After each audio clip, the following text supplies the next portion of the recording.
The Kobe Bryant story.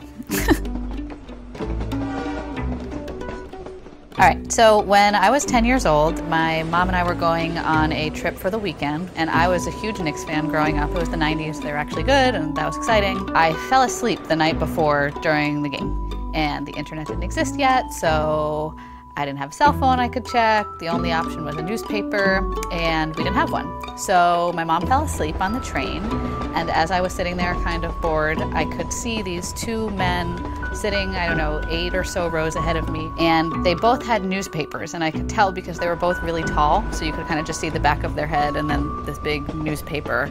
And I decided that I was gonna go ask them to borrow the sports pages. I was kind of nervous about it because I was 10, but my mom was asleep, so it also felt like this dangerous little activity I was gonna go pursue. I think I decided that they must be athletes because they were tall. So part of me thought, I'll just tell them that I'm an athlete too, and then this will be fine. So I walked between the two of them, and I think I did tap his hand and say, "Excuse me, can I borrow the sports pages?" And the guy on the left said to me, "Why do you want the sports pages?" And I said, "Well, because I'm a basketball player," which I'm pretty sure he laughed at that point because I was this like scrawny little girl at that point.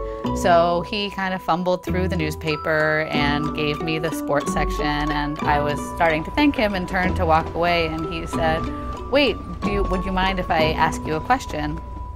And I said, "Sure." And he said, "Do you know who Kobe Bryant is?" So I remember feeling embarrassed, like, I don't know who that is. And then he said, "Well, come sit down, sit with us for a minute. He's gonna ask you a question." And that's when I sat down next to Kobe Bryant.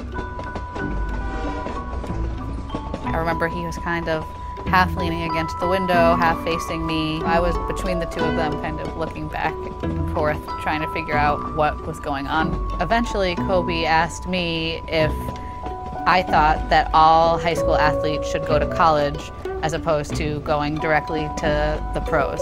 He didn't come across as like cocky and self-assured. He came across as a kid who was asking another kid what to do. I was a pretty precocious little kid, so I immediately started lecturing him that everyone should go to college and that it was important for his future and his career, and what if it doesn't work out in the NBA? Then Kobe said to me that he had to decide tomorrow whether he was going to sign with the Los Angeles Lakers or not. And then I told him that I still thought he should go to college.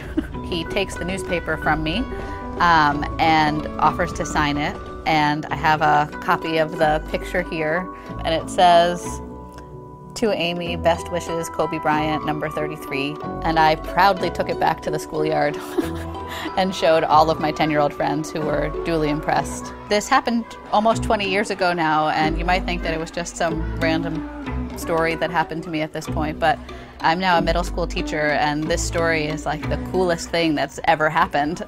Whenever I retell it, kids get really excited and say, "Tell me the Kobe story again," and it gives me a lot of cred with my students, so thanks, Kobe.